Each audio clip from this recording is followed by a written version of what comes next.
시청자 여러분, JTBC 뉴스룸을 시작하겠습니다. 간호사들마저 모레부터 파업에 들어갈 수 있다는 위기 속에 정부가 오늘 관계장관회의를 열었습니다. 하지만 의료진에게 파업을 멈춰달라는 당부와 호소 말고는 뾰족한 대책을 내놓지 못했습니다. 이런 가운데 JTBC 취재 결과 서울에서 처음으로 응급실 의사들이 응급실을 주 2회 셧다운하기로 뜻을 모은 병원이 등장했습니다. 이러다 추석 앞두고 응급실 연쇄 셧다운이 시작되는 거 아니냐는 우려까지 나오는데 먼저 하예빈 기자가 보도합니다. 정부가 오늘 보건의료노조 파업 대책을 논의한다며 관계장관 회의를 열었습니다. 대통령실은 전날 응급실 상황과 관련해 관리가 가능하다고 낙관적인 전망을 했습니다. 그런데 막상 파업을 앞둔 의료진을 향해 돌아와달라고 호소하는 것 외에 뚜렷한 해결책을 제시하진 못했습니다. 보건의료인의 희생과 헌신이 있었기에 수많은 환자들께서 다시 행복한 일상으로 돌아가실 수 있었습니다. 진심으로 감사하게 생각하고 있습니다. 이번 파업 결정을 철회해 주시길 간곡히 당부드립니다. 정부와 의료계가 접점을 찾지 못하고 있는 가운데 한동훈 국민의힘 대표가 중재안을 제시했지만 대통령실은 사실상 거부했습니다. 한 대표가 오는 2026년에는 의대 정원을 2,000명 늘리는 기존 정부안을 바로 적용하지 말고 1년 미루자고 했는데 받아들이지 않은 겁니다. 기존의 제안에 대해서 저희가 거부했다 이렇게 표현되기보다는 현재 상황에서 변화한 것은 없다. 한덕수 국무총리도 한 대표 유예안을 검토해봤는데 정부로서는 좀 어렵다는 결정을 했다고 말했습니다. 한 대표는 일단 대안 마련이 우선이라는 입장입니다. 의료 개혁의 본질과 동력을 잃지 않으면서도 지금의 상황에 대한 국민들의 걱정과 우려를 경감시킬 수 있는 대안 마련이 필요하다는 게 제 생각이고. 한 대표는 당대표 당선 전에도 정부의 2,000명 증원안에 대해 숫자에 매몰될 문제냐며 신중한 태도를 보인 바 있습니다.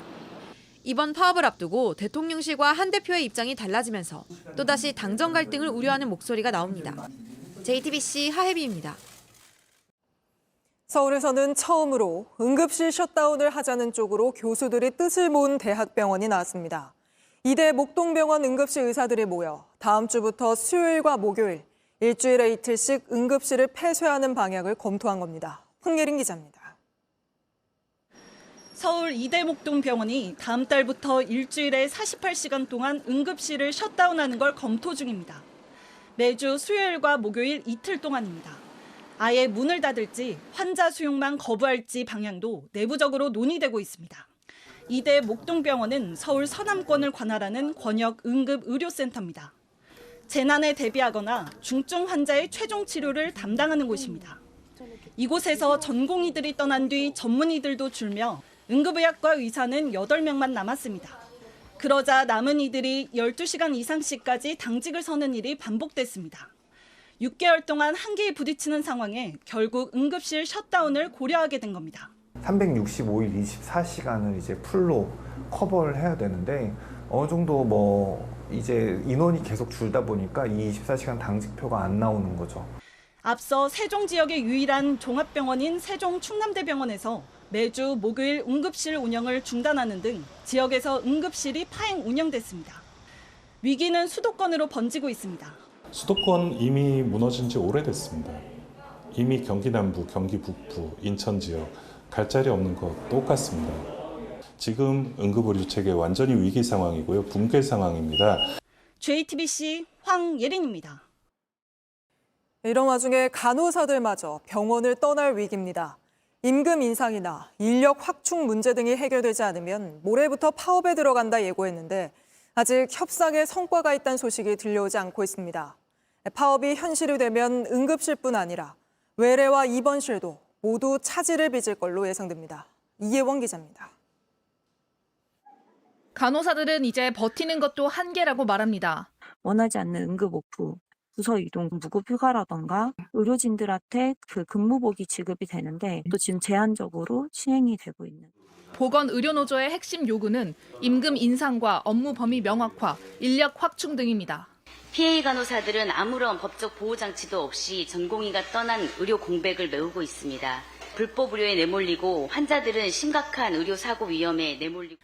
노조는 오늘도 병원 측과 릴레이 협상을 벌였지만 합의에 이르지 못했습니다. 내일까지 각 병원과 조정에 나서는데 결렬되면 61개 의료기관에서 모레 오전 7시부터 파업에 돌입합니다.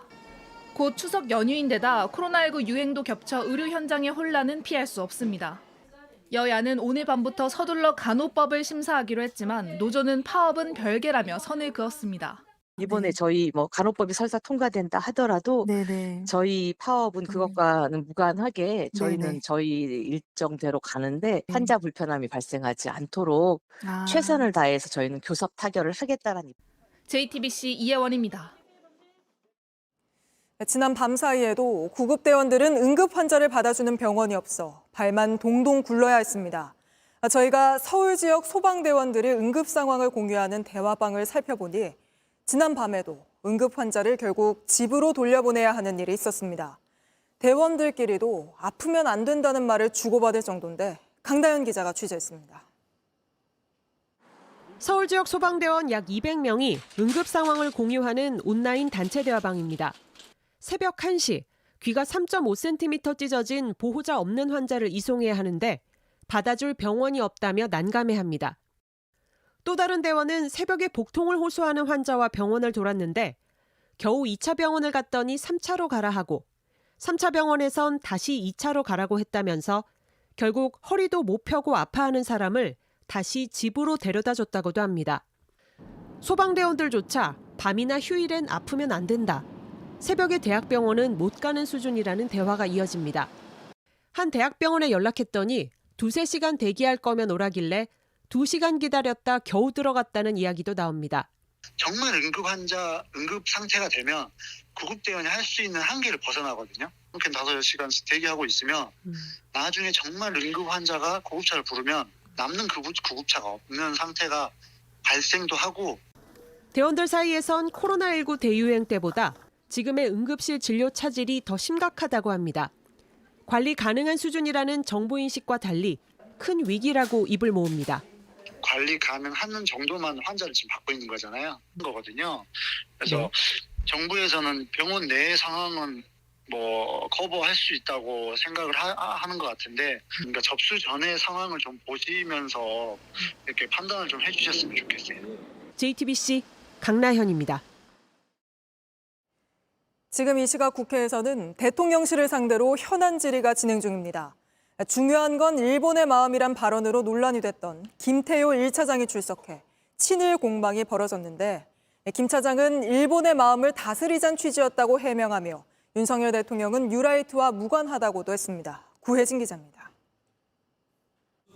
야당의 공세는 중요한 것은 일본의 마음이란 발언으로 논란을 빚은 김태효 국가안보실 1차장에 집중됐습니다.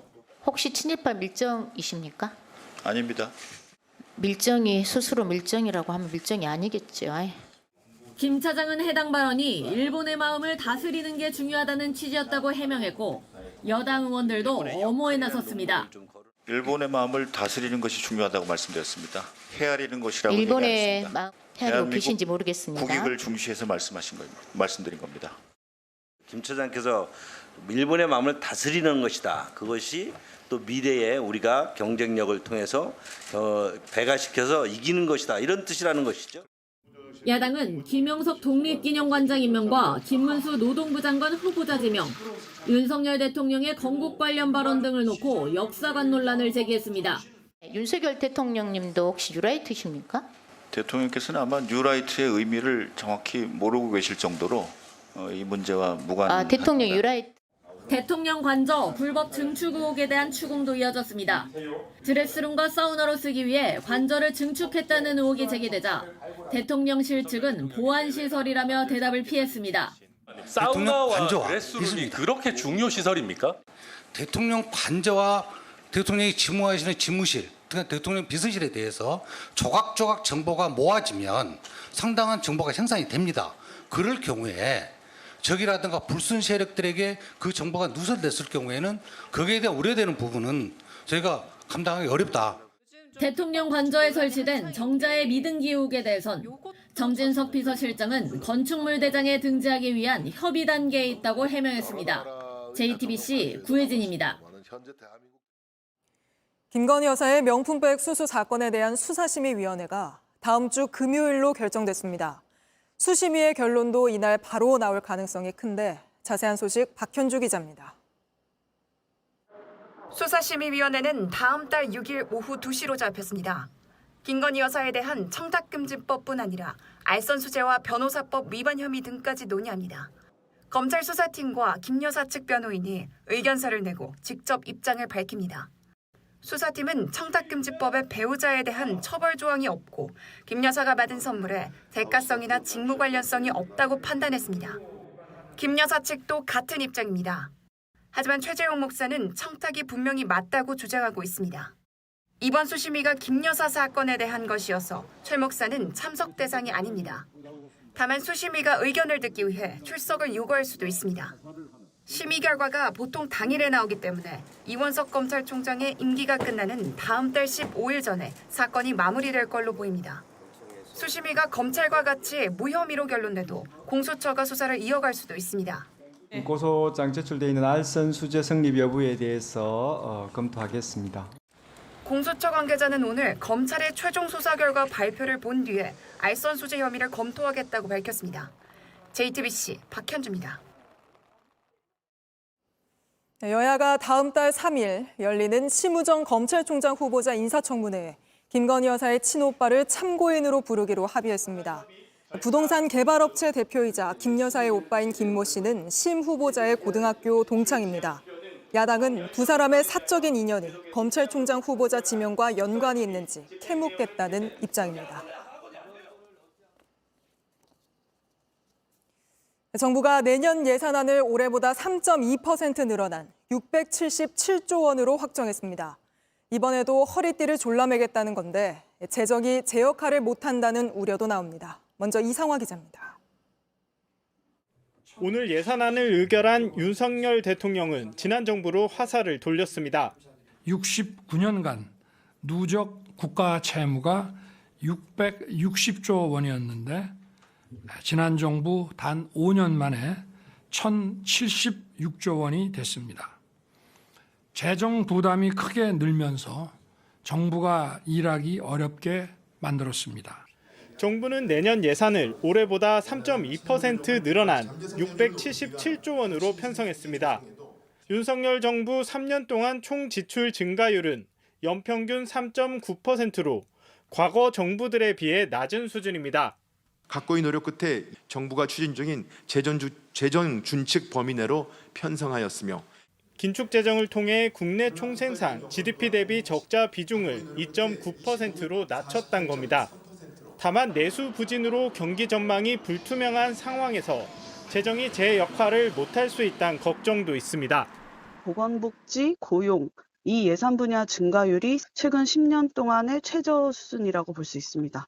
정부가 스스로 만든 재정준칙 기준에 사로잡혀서 내수부양 예산으로 꼽히는 사회 간접 자본 SOC 분야는 올해보다 3.6% 줄며 유일하게 감소했습니다. 역대 최대 수준으로 공급하기로 한 공공주택의 경우 신축을 매입하는 LH에 줄 돈을 내년 한 번이 아니라 3년간 나눠내기로 하면서 3조 원을 아꼈습니다. 정부의 감세 기조로 세수는 줄어드는 가운데 적자는 이어질 전망이라 재정을 활용할 여력은 더 줄어들 전망입니다. JTBC 이상화입니다. 내년에 바뀌는 예산도 적지 않습니다. 소상공인들은 연간 30만 원씩 배달비를 지원받고 병장 월급은 처음으로 200만 원대로 오릅니다. 생계급여와 육아휴직급여도 오르는데 뭐가 달라지는지 김민 기자가 정리했습니다. 기획재정부는 민주당이 추진하는 전국민 25만 원 지원법을 겨냥해 필요한 곳에만 돈을 쓰겠다고 강조했습니다. 개개인의 어떤 여건을 고려하지 않고 일률적으로 현금성 지급을 하는 이런 방식보다는 저희는 필요한 분에게 필요한 방식으로 그다음 문제를 해결을 하려고 노력을 했습니다. 내년 예산이 가장 많이 배정된 분야는 보건과 복지, 고용으로 전체 예산의 3분의 1이 넘습니다.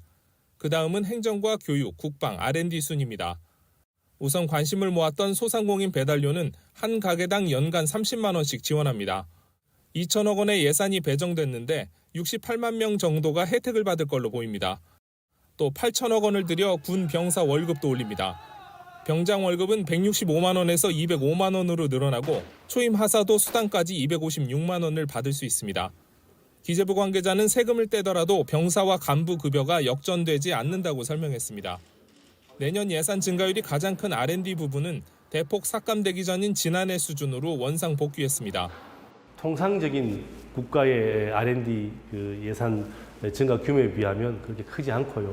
연구 생태계가 심각하게 훼손되고 있는데 여기에 대한 아무런 고민이 지금 없다는 게 가장 심각한 문제가 되겠습니다. 최저생활 보장을 위한 생계급여는 4인 가구 기준 연간 141만 원 올렸고 노인 일자리는 역대 최대 수준인 110만 개로 늘렸습니다. 현재 월 150만 원이던 육아휴직급여는 최대 250만 원으로 올리고 업무를 분담하는 육아휴직 동료에게도 새롭게 월 20만 원을 지급합니다. JTBC 김민희입니다. 친구나 지인 사진에 음란물을 합성한 딥페이크 범죄. 지금 보시는 건 네티즌들이 딥페이크 범죄가 발생한 걸로 추정되는 학교를 지도에 표시한 겁니다. 전국적으로 퍼져 있고 지금도 숫자가 늘어나고 있습니다. 이 때문에 대통령이 직접 근절을 지시했고 경찰이 본격 수사에 나섰습니다. 먼저 신진 기자입니다. 온라인에서 공유되는 딥페이크 피해 학교 명단과 지도입니다. 고교생 딸을 키우는 아버지, 아이의 학교 이름을 발견했습니다. 설마 했지만 추적을 시작했습니다. 실제로 텔레그램 방이 존재했고 누군가 딸 이름과 신상 정보도 언급했습니다. 제 딸 이름이 있는 이제 캡처화면을 보내주니까 애가 너무 놀란 상태이기 때문에 누군가 불법 합성을 의뢰한 정황이지만 구체적인 피해 확인은 어려웠습니다. 딥페이크물을 공유받으려면 또 다른 학생의 신상 정보를 제공해야 했습니다. 이제 난리가 나니까 이미 방 폐쇄가 아마 되어 있을 것 같아서 도덕 확인은 더 어렵죠. 아이는 불안합니다. 그 다음날 학교를 갔는데 아이들 시선이 너무 힘들대요. 뭔가 또 다른 딥페이크 영상이 생성이 된다든지 범죄 대상이 된다든지. 전국 교직원 노동조합은 명단에 있는 학교들을 긴급 조사하고 있습니다. 최소 40개 학교에서 실제 피해를 확인했는데 조사는 이제 시작 단계입니다. 학교 명단 이외에도 상당수의 학교에서 피해 사례가 접수가 됐습니다. 그 명단은 이제 최소치에 불과하다는 것이고 지금 확인되지 않는 사례가 훨씬 많다는 얘기거든요. 경찰은 22만 명이 접속한 걸로 알려진 딥페이크 제작 텔레그램 방 내사에 착수했습니다. 전국 곳곳에서 신고는 기하급수적으로 늘고 있고 수사도 속속 진행되고 있습니다. 서울 관악구에선 인근 여고생들의 딥페이크물을 제작한 고교생이 특정됐습니다. 경남 하동에선 남자 중학생 6명이 같은 학교 여학생 12명의 사진을 합성해서 돌려봤습니다. 서울경찰은 학부모 약 78만 명에게 대응법 등을 알리는 긴급 스쿨벨을 발령했습니다. JTBC 신진입니다. 이런 딥페이크 범죄는 10대, 20대 사이에 급격히 퍼졌는데 문제는 이걸 범죄가 아니라 하나의 놀이처럼 여기는 경우가 많다는 겁니다. 불법 합성물을 만들고 유포하는 걸 넘어서 일부러 보여준 뒤에 당황하는 상대 반응을 즐기기도 합니다. 임예은 기자가 취재했습니다. 여보세요? 대답 대신 시끄러운 소음이 들리더니 영상통화로 바뀝니다. 응원가에 맞춰 나체로 춤추는 여성 영상이 나옵니다. 딥페이크 물입니다. SNS에서 걸려온 이 전화, 중학교 1학년 여학생이 받았습니다. 상대는 어린 여학생이란 걸 알고 있었습니다. 실제로 보니까 엄청 심각하다는 것도 느꼈는데 너무 소름 돋아가지고. 한 달 전부터 일방적으로 반복해서 말을 걸던 사람입니다. 누구인진 모릅니다. 목소리를 냈는데 그게 딸일 수도 있는 거잖아요. 그래서 좀 그것 때문에 불안한 게 있긴 했어요. 실제 최근 공개된 현역군인 딥페이크 방에선 다른 사람에게 불법 합성물을 보여주고 반응을 인증샷으로 달라는 지시가 오갔습니다. 이런 모든 과정, 돈을 벌거나 쾌감을 느끼는 걸 넘어 놀이처럼 이뤄집니다. 놀이에 하나에 참여하는 그런 어떤 굉장히 나쁜 그런 문화로 자리 잡았다라고 볼 수가 있습니다. 쉽게 만들 수 있고 주변 또래들이 집단적으로 참여하다 보니 죄의식은 옅어집니다. 일종의 군중심리입니다. 지난해 입건된 피의자 120명 가운데 91명이 10대, 10명 가운데 7명이 넘는 수준입니다. 관련자들이 학생들이 많습니다. 학생들이 그게 또 죄의식을 많이 안 느끼는 부분에서 또 벌어질 수도 있기 때문에. 딥페이크 피해 학교 명단이 돈 뒤 신고가 잇따르고 있는데 만 14세 미만 촉법 소년이 가해자로 지목되기도 했습니다. 놀이처럼 퍼진 불법 합성물 제작, 누군가의 인격을 망가뜨리는 범죄라는 교육이 필요합니다. JTBC 임예은입니다. 태아가 엄마 뱃속을 나와 살 수 있는 임신 36주 차에 중절 수술을 한 사건이 논란이 됐죠. 그런데 JTBC 취재 결과 수술을 했던 산부인과 병원은 언론 보도를 통해 이 사건이 부각되자 숨진 태아의 시신을 서둘러 화장했던 걸로 파악됐습니다. 심가은 기자가 취재했습니다. 임신 36주에 임신 중절 수술을 받은 유튜버가 올린 영상입니다. 지난 6월 25일에 수술을 받았고 이틀 뒤 영상을 올렸습니다. 그런데 의사가 태아를 화장해달라고 업체를 통해 의뢰한 건 보름 넘게 지난 7월 12일 오후 1시인 걸로 확인됐습니다. 같은 달 11일 영상이 언론을 통해 보도되고 다음 날 관련 기사가 쏟아질 때입니다. 보건복지부가 경찰에 수사를 의뢰한 날이기도 합니다. 실제로 화장은 의뢰한 바로 다음 날 이뤄졌습니다. 태아 시신을 그대로 뒀다가 한참 지나 언론에 보도되자 뒤늦게 화장을 한 겁니다. 태아 시신을 화장할 땐 뱃속에서 숨졌다는 사산 증명서를 내야 합니다. 산부인과는 증명서에 자연사산 인공임신 중절이라고 적고 사산 원인은 불명이라고 적었습니다. 뱃속에서 태아가 숨진 원인을 알 수 없다고만 적은 겁니다. 경찰은 증거인멸 의도가 있다고 의심하고 있습니다. 경찰은 유튜버와 의료진을 모두 출국 금지하고 화장 의뢰업체에 대해서도 수사를 확대하고 있습니다. JTBC 심가은입니다. 가혹한 군기 훈련으로 훈련병이 숨진 사건과 관련해 대처가 더 빨랐다면 살릴 수 있었을 거란 동료 훈련병들의 증언이 나왔습니다. 그럼에도 그럴 책임을 지고 있던 중대장과 부중대장은 서로 자신의 잘못이 아니라며 책임을 떠넘기고만 있습니다. 조승현 기자입니다. 숨진 박모 훈련병과 함께 군기 훈련을 받은 동기인 모두 5명입니다. 그 가운데 4명이 오늘 재판에 증인으로 나왔습니다. 증인들은 취침 시간에 떠든다며 적발됐을 당시 부중대장이 손에 야구 방망이를 들고 있었다고 말했습니다. 강압적인 분위기였단 겁니다. 훈련병들은 보급품 말고도 40권 넘는 책을 넣은 완전군장을 맸습니다. 부중대장은 그 상태에서 연병장 2바퀴를 걷게 했습니다. 그러다 중대장이 나타나 연병장을 뛰게 하고 팔굽혀펴기를 지시했습니다. 군장에서 책이 쏟아지자 소리 지르고 욕했습니다. 다시 달리기를 시켰고 그 과정에서 박 훈련병이 쓰러졌습니다. 중대장은 훈련병을 일으켜 세우는 과정에서도 욕을 했다고 동기들은 증언했습니다. 입에 거품을 물 정도로 상태가 나빴는데 가족에게 제대로 설명하지 않았습니다. 그냥 훈련 받다가 어머니 쓰러졌습니다. 그러면 내가 가야 됩니까? 그러니까 오실 필요 없습니다. 중대장과 부중대장 모두 가혹행위는 인정하지만 학대치사죄는 성립하지 않는다고 주장하고 있습니다. 책임을 서로에게 떠넘기고 있습니다. 증인 가운데 한 명은 외상 후 스트레스 증후군 판정을 받았다고 했습니다. 그 시간이 인생에서 가장 힘든 순간이었다고 말했습니다. 증인들 모두 두 사람이 형사처벌 받길 원한다고 답했습니다. JTBC 조승현입니다. 태권도장에서 5살 아이를 매트에 거꾸로 넣는 식으로 학대해 숨지게 한 관장이 오늘 처음 법정에 섰습니다. 관장은 여전히 장난으로 한 일이라고 주장했는데 재판 도중 아이 부모가 오열하며 쓰러지는 일도 있었습니다. 오원석 기자입니다. 법원 안으로 호송버스가 들어옵니다. 태권도장에서 4살 아이를 숨지게 한 관장 최모 씨가 타고 있습니다. 가림막을 펼치고 재판받는 피고인들이 내립니다. 오늘 처음 법정에서는 최 씨, 그동안 아끼던 아이에게 한 장난이라고 주장해왔습니다. 피해 아동과 학부모에게 하실 말씀 없으세요? 고의성 여전히 부인하시나요?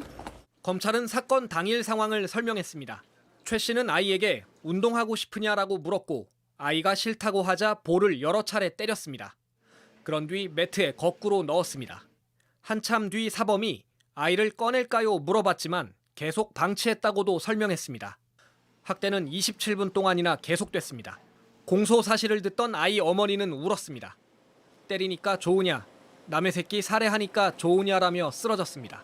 단 한 번도 이 사과나 이런 것 없이 탄원서를 모집한다는 등 이런 것들이 행위가 더 아프게 하는 행동이 되었던 것 같고요. 최 씨 측 변호인은 고의가 아니었다는 취지의 의견서를 재판부에 제출했습니다. JTBC 오원석입니다. 한국에는 들어온 적도 없는 중국인 학생이 국내 대학 학점을 받는 일이 벌어져 전직 대학 교수 등이 수사를 받고 있습니다. 이 전직 교수는 자신이 직접 중국으로 가서 수업을 해줬기 때문에 문제가 없다는 이해하기 힘든 해명을 내놨는데 이 사람은 차관급인 국회 입법조사처장입니다. 정인아 기자가 취재했습니다. 지난 2018년 중국인 A씨는 경기대학교 정치전문대학원에 입학했습니다. 하지만 개인 사정으로 입학하자마자 한국에 들어올 수 없게 됐습니다. 그런데도 9학점을 이수한 걸로 기록돼 있습니다. 이 가운데 6학점은 박상철 당시 교수, 현재 국회 입법조사처장에게 받았습니다.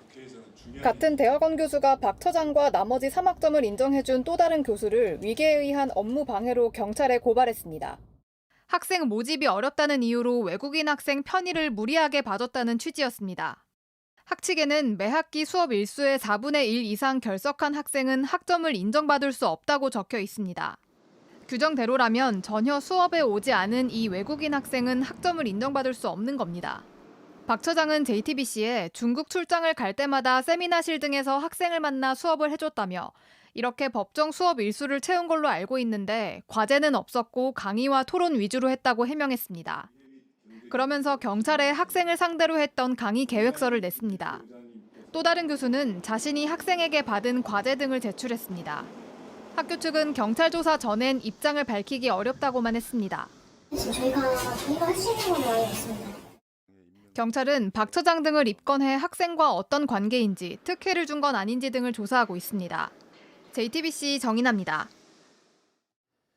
코스닥 상장업체의 재무팀장으로 일하면서 80억 원 넘는 회사 돈을 횡령한 남성이 재판에 넘겨졌습니다. 이 남성은 빼돌린 돈으로 백화점에서 명품 가방과 시계 등을 사다가 범행 3시간 만에 붙잡혔습니다. 김지윤 기자입니다. 서울 강남의 한 백화점에 있는 명품 매장입니다. 한 남성이 직원과 이야기를 합니다. 가방을 유심히 보더니 마음에 들었는지 계산을 합니다. 종이 가방에 물건을 담아 나갑니다. 매장 밖에서 한 무리의 남성들이 뒤따라갑니다. 잠시 뒤 물건을 산 남성이 붙잡혀 나옵니다. 코스닥 상장사인 건강기능식품업체의 30대 재무팀장인 김모 씨입니다. 김 씨는 지난 6월 26일 오후 3시쯤 회사 계좌에서 80억 8천만 원을 빼낸 뒤 달아났습니다. 신고를 받은 경찰은 김 씨를 출국 금지하고 계좌도 동결했습니다. 그리고 3시간 뒤 백화점에서 김 씨를 잡았습니다. 김 씨는 백화점 명품 매장 3곳을 들러 이미 고급 시계와 가방 등을 샀습니다. 김 씨는 돈이 탐이 나서 범행했다고 경찰에 진술했습니다. 경찰은 김 씨가 돈을 넣어뒀던 은행 계좌도 확보해 빼돌린 돈을 모두 찾았습니다. 김 씨는 구속된 채 재판에 넘겨졌습니다.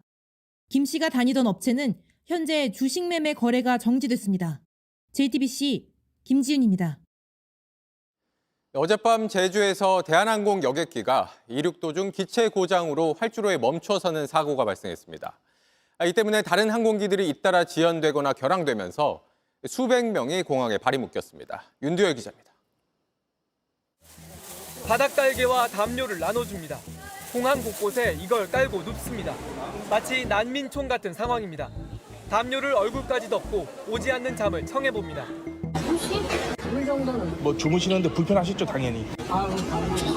사고가 없었다면 벌써 비행기를 타고 떠났어야 할 승객들입니다. 어젯밤 8시 55분 제주공항에서 이륙하려던 대한항공 여객기가 활주로에 급정거했습니다. 가속하다 멈추느라 브레이크가 밀리며 열이 많이 났고 타이어도 망가졌습니다. 열이 식기를 기다려 견인하기까지 2시간이 걸렸습니다. 승객 171명이 비행기에 갇혀 있었고 활주로도 2시간 20분 동안 전면 폐쇄됐습니다. 항공기 25편이 늦게 떴고 4편은 결항됐습니다. 제주로 오려던 비행기는 머리를 돌렸습니다. 오늘 대체편에 대해 가지고 정확한 안내라든가 이런 내용 전달이 없고 그냥 기다려달라 연락을 드리겠다 이런 말만 접속을. 사고 여파는 오늘 오전까지 계속됐습니다. 5시 40분이었는데 2시간 못 잡겠고 지연되고 또다시 20도 요즘 지연됐다고 저 지금 당장 7분째.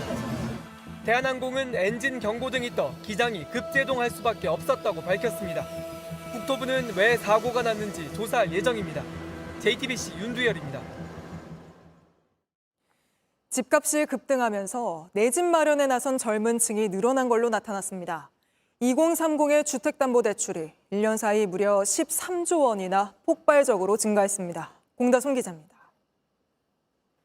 경기도에 사는 30대 A씨는 지금 아니면 어렵다는 생각에 최근 서울 아파트를 매입했습니다. 서울에 변두리로 이사를 가려고 하는데도 지금 연초보다 5천만 원 이상 오르고 있어요. 진짜 무리해서라도 서울로 들어오고 싶고요. 그 과정에서 집값의 70% 가까이를 대출받았습니다. 한 100만 원 정도가 나갔고요. 그다음에 지금 5억 5천이나 조금 더 이상을 받으려면 아마도 250에서 270만 원 선. 넉넉하게 쓸 수도 없을 것 같고. 최근 서울로 진입하려는 젊은 층이 늘면서 가계빚도 덩달아 는 것으로 나타났습니다. 6월 기준 2030 세대의 은행 주담대 규모는 140조 8천억 원으로 전 연령대를 통틀어 가장 많습니다. 1년 새 13조 원 가까이 늘어 증가폭도 제일 가파릅니다. 한때 사그라들었던 이른바 영끌족이 부활한 건 서울 대부분 지역이 규제 지역에서 해제된 데다 이번 정부 들어 대출 규제마저 풀린 영향입니다. 연일 가계대출 경고음을 내고 있는 금융당국은 오늘도 시장 개입 필요성을 언급했습니다. 은행의 1월에서 8월 가계대출 증가액은 이미 은행이 자체적으로 수립한 연간 경영계획을 초과하는 수준입니다. 금융감독 당국의 일정 수준 규율이 필요하다고 생각됩니다. 가계대출 증가액이 목표치를 넘어선 은행에 대해선 내년 총부채 원리금 상환 비율 DSR을 낮추겠다고도 했는데 앞으로 은행들의 대출 문턱은 더 높아질 전망입니다. JTBC 공다솜입니다. 방학이 끝나고 학교에 가면서 코로나19에 감염된 학생들이 속출하고 있습니다. 이번 달 개학 이후 코로나로 결석한 학생 벌써 9천 명이 넘는 걸로 확인됐습니다. 이희령 기자입니다. 수업을 마친 초등학생들이 3, 4, 5 모여 교문을 나섭니다. 더운 한낮이지만 마스크를 쓴 학생들이 적지 않습니다. 요즘에 코로나 유행한다 그래갖고 혹시나 반에서 기침 나거나 하면은 쓰라고 매일 챙겨주는 편이에요. 놀이터 갈 때나 밖에 나갈 때만 써요. 엄마가 코로나19 때문에 더워서 쓰라고 해가지고 써요. 친구도 걱정이 되긴 돼요? 네. 코로나 걸리면은 격리할 때 너무 불편해서요. 예전에 걸려봤는데 너무 불편했어요. JTBC 취재 결과 2학기 개학 이후 전국 초, 중, 고등학교에서 코로나19 확진으로 등교를 하지 않은 학생이 9,453명인 걸로 집계됐습니다. 전국 17개 시도 중에서 경기 지역이 2,499명으로 제일 많았습니다. 인천 889명, 경남 864명, 대구가 826명으로 그 뒤를 이었습니다.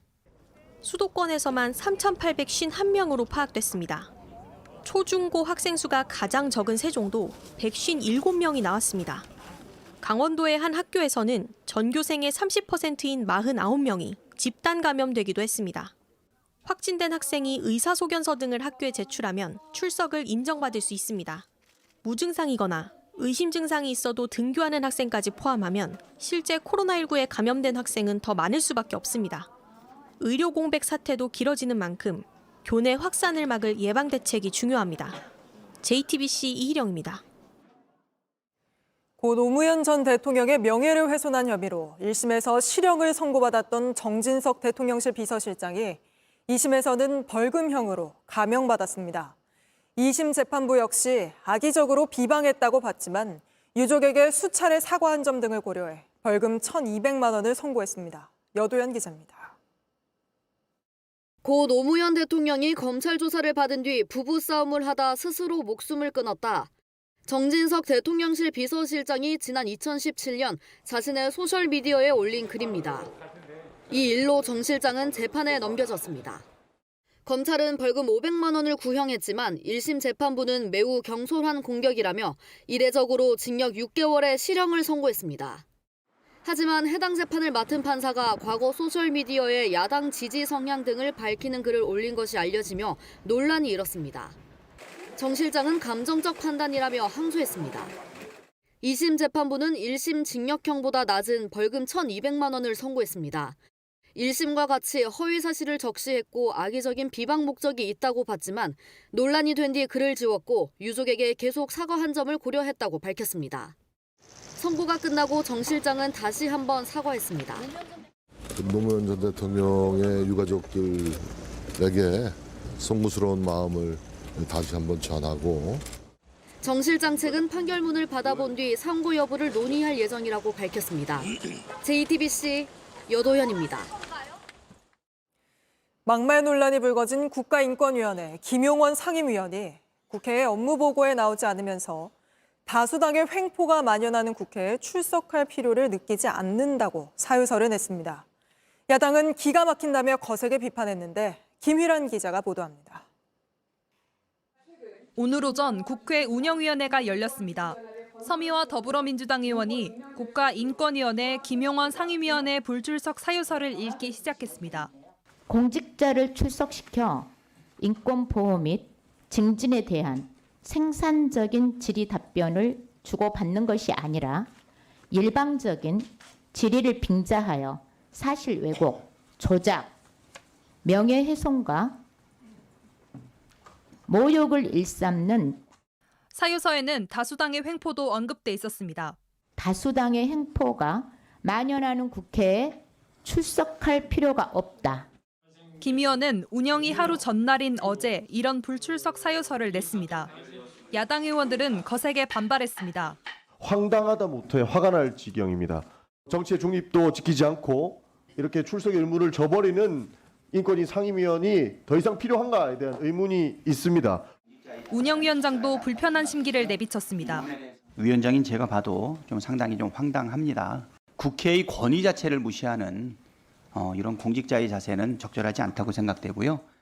김 의원은 자신을 비판하는 언론에 대해 기레기라며 막말을 하거나 이충상 상임위원 등과 함께 송도한 인권위원장의 인권위 운영 방식에 불만을 표하며 보이콧을 선언하기도 했습니다.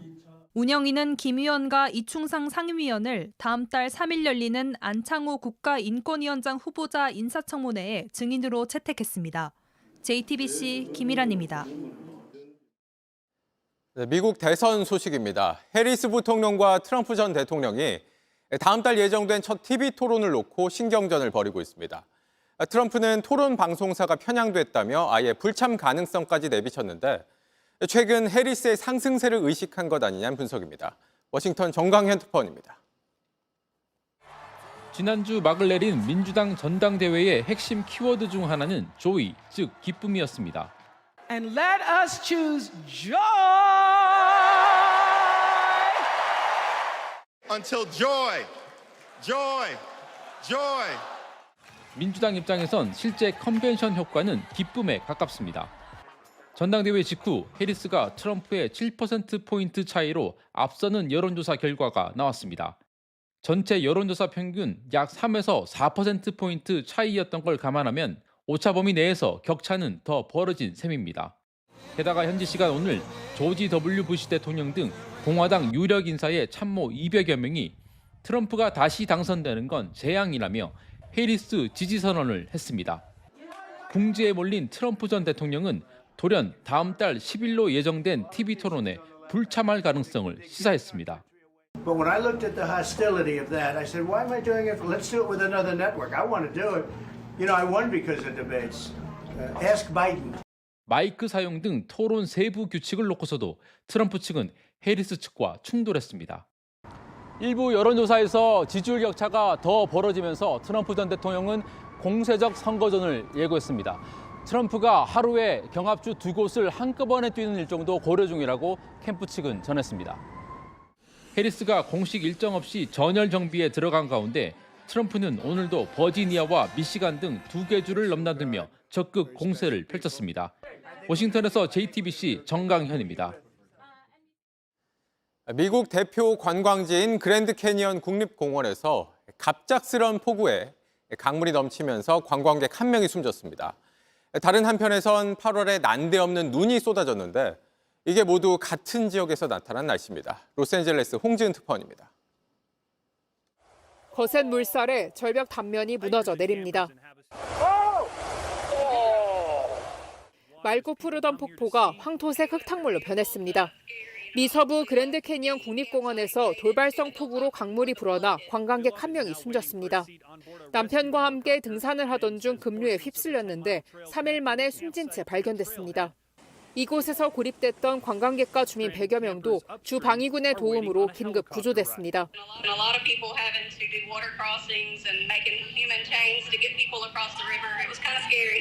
이렇게 갑작스럽게 비가 쏟아진 것은 계절성 폭풍우의 영향으로 파악됐습니다. 하루 전 캘리포니아주 시에라 네바다 산맥의 유명 등산 코스에서도 급류에 휩쓸려 등산객 3명이 익사했습니다. 물에 빠진 동료를 구하러 강물에 뛰어들다 모두 목숨을 잃었습니다. 한쪽에선 난데없이 눈이 쏟아졌습니다. 한여름에 요세미티 국립공원에 눈이 쌓였습니다. Wow, can you believe it's snowing up here at the Minarets Vista in eastern Madera County on August 24th? 미 국립기상청에 따르면 8월에 이 지역에 눈이 내린 것은 2003년 이후 처음입니다.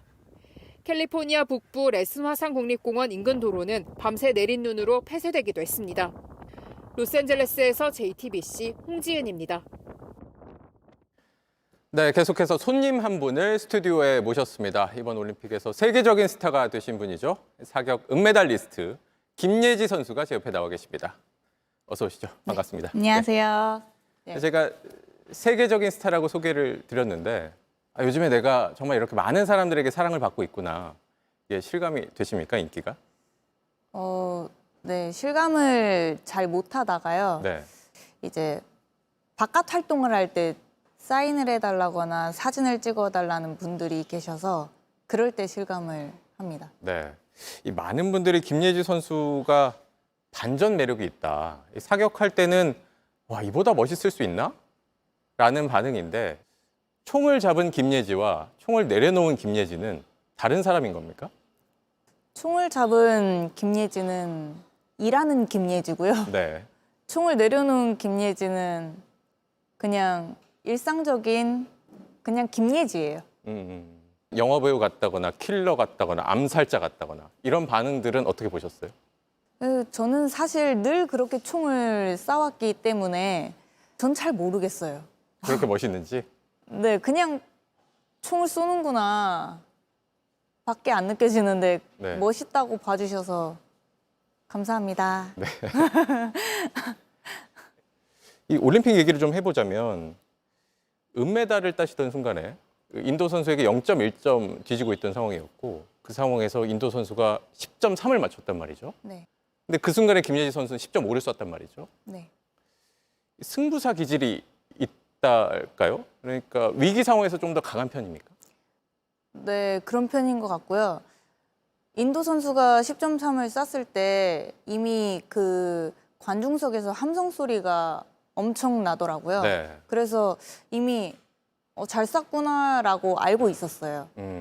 알고 있었는데 그냥 내가 더 잘 쏘면 되지 뭐 라고 생각하고 더 집중해서 쐈던 것 같습니다. 무명 기간이 굉장히 길었다고 들었습니다. 네. 그 시간을 어떻게 보내셨습니까? 그 무명 기간 동안에는요. 사실 욕심이 없었던 선수였어요.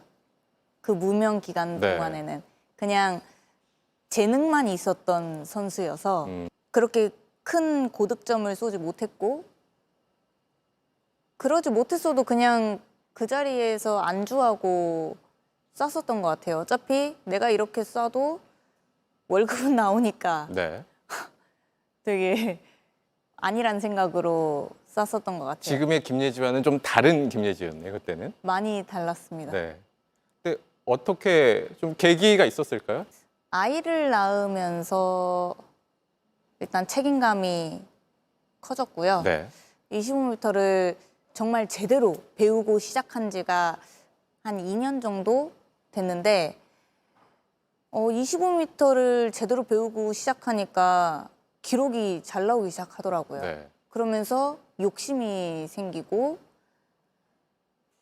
이거 좀만 더 하면은 25m 대표가 될 수 있겠는데 해서 좀만 더 했더니 25m 대표가 되고 좀만 더 하면은 올림픽 나갈 수 있겠는데 했더니 올림픽에 나갈 수 있게 됐고 해서 더 열심히 하려고 했던 것 같아요. 네. 영화 얘기를 좀 해보자면 혹시 지금 얘기가 오가고 있는 영화 얘기 같은 게 있습니까? 없습니다. 아직은 없습니까? 네. 그럼 혹시 이런 역할을 해보고 싶다거나 아니면 만나보고 싶은 감독이나 배우가 있으십니까? 그런 건 없고요. 네. 하게 된다면은 제 이름에 사격이라는 꼬리표가 붙기 때문에 사격을 좀 더 알릴 수 있을 것 같아서 좋을 것 같다는 이야기를 했던 적이 있어요. 단지 그뿐이지 영화를 아직 제대로 시작하겠다고 생각을 하진 않았습니다. 제가 멋대로 한번 생각해 봤는데요. 저는 봉준호 감독님이나 박훈정 감독님, 해외에서는 쿠엔틴 타란티노 이런 분들이 아마도 김예지 선수에게 딱 맞는 역할을 만들 수 있지 않을까. 혼자서 멋대로 생각을 해봤습니다. 영광스러운데요. 영광스러운데 제가 대사를 잘 외울 수 있을까? 눈썹만 한번 움직여 주시면 되지 않을까요? 눈썹이요? 네. 눈썹은 얼마든지 움직여 드릴 수 있죠. 네. 연습하실 때 쓰시는 네. 권총을 가지고 나와 주셨어요. 네. 한번 이걸 어떻게 이제 실제로 연습은 어떻게 하시는지 그 대회 때는 어떤 식으로 하는지 한번 좀 직접 하시는 모습을 부탁을 한번 드리면서 진행을 해보도록 하겠습니다. 네. 예. 이게 연습할 때 쓰는 권총인 거죠? 예, 실탄을 장전할 수 없고 실탄이 나가지 않는 네. 모형총입니다. 네. 예, 제가 자세를 한번 네. 잡아본다면 이런 옷으로 해본 적이 없어서 잠시만요. 거기 계시면 제가 맞습니까? 네. 지금 제 앞에서 김예지 선수가 사격 자세를 취하고 있는데 제가 한번 해보시겠어요? 제법 무겁습니다. 네. 일단 예, 다리를, 네, 다리를 11자로 만들고요. 예. 왼손은 주머니에다가 넣으셔도 되고요. 한쪽 팔로 총을 듭니다. 네. 예. 이게 맞는 겁니까? 예, 맞는 것 같습니다. 많이 어설픈가 보죠? 네. 김예지 선수와 이 사격 훈련도 받아봤습니다. 앞으로의 계획은 어떨까요? 앞으로 지금 또 치러야 될 대회들이 여러 개 있다고 들었습니다. 당연한 얘기겠지만 다음 올림픽에 대한 생각도 하고 계시겠죠? 예. 금메달 욕심이 있으실 것 같습니다. 네. 다음 올림픽에서는 제 목표를 이루기 위해 더 열심히 할 생각입니다. 네. 사실 처음에는 영화 같은 것, 광고라든지 이런 거 별로 생각이 없다라고 말씀하셨던 걸 제가 봤는데 결국엔 사격 때문에 마음을 바꾸시게 된 거잖아요. 사격을 위해 필요한 건 뭐라고 할 수 있을까요? 국민들의 관심이 필요하지 않을까 싶어요. 네. 워낙에 비인기 종목이다 보니까 저희는 인기 종목 선수들이 누리는 걸 많이 받지 못했거든요. 그래서 저는 사격이 인기 종목이 됐으면 좋겠습니다. 네. 마지막으로 팬분들에게 한번 마지막 말씀 부탁드려도 될까요? 우선 저를 많이 아껴주시고 사랑해주셔서 너무너무 감사드리고요. 여러분들의 그 사랑에 제가 보답할 수 있을 만큼 열심히 해서 응원할 맛 나는 그런 선수가 되도록 하겠습니다. 앞으로 사랑 많이 해주세요. 예, 감사합니다. 네. 감사합니다. 저희도 계속 김예지 선수를 응원하도록 하겠습니다. 네. 나와주셔서 감사합니다. 네, 감사합니다.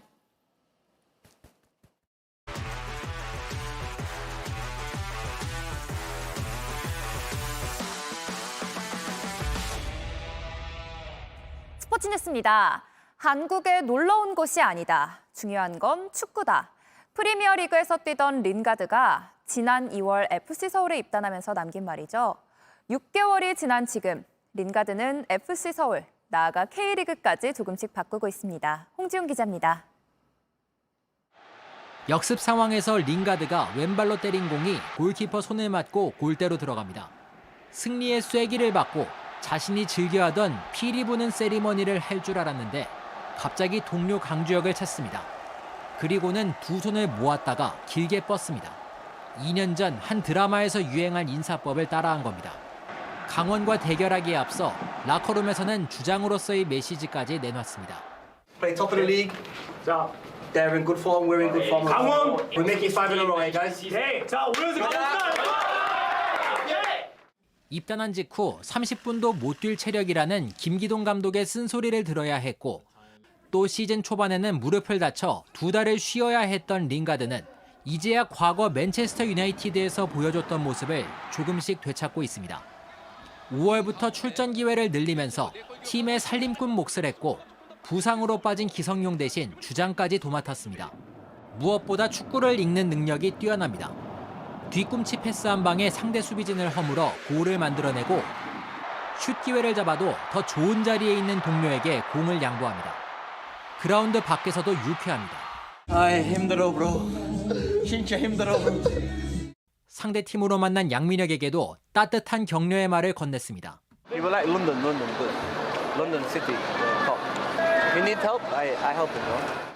6개월 전 링가드가 FC 서울에 입단하면서 던진 말이 거짓이 아니었습니다. You know, football comes first. That's my main priority. Is to play football. JTBC 홍지웅입니다.